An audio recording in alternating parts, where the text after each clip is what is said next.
ভালো করেই জানে যে এরা কত বড় সিন্ডিকেট, এবং বোর্ডের কনফিডেন্স হচ্ছে কি যে মাননীয় প্রধানমন্ত্রী চাইলেও এই সিন্ডিকেট ভাঙা কঠিন। এরা বুঝে যে মাননীয় প্রধানমন্ত্রী ক্রিকেটের জন্য, ফুটবলের জন্য ধরেন খুব কষ্ট করলেও যে সিন্ডিকেট ফুটবল এবং ক্রিকেটে তৈরি হয়েছে, এটা অনেক ক্ষেত্রে দেখা যাচ্ছে আমাদের পুরা ডিপার্টমেন্ট, আমাদের পুরা রাষ্ট্র অসহায়।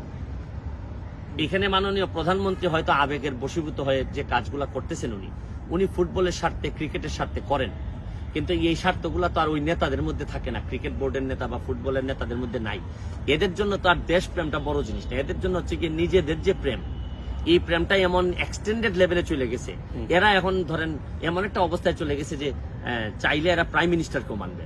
টিম এখন ওয়ার্ল্ড কাপের জন্য প্রস্তুতি নিচ্ছে। এই পর্যায়ে এইসব বিষয় নিয়ে যত আলোচনা কম হয় ততই ভালো, কারণ টিমটা এখন নির্বিঘ্নে প্র্যাকটিস করুক, এইসব চিন্তা মাথা থেকে ফেলে দিয়ে কিভাবে বিশ্বকে মোকাবেলা করবে এটার জন্য প্রস্তুতি রাখাই ভালো।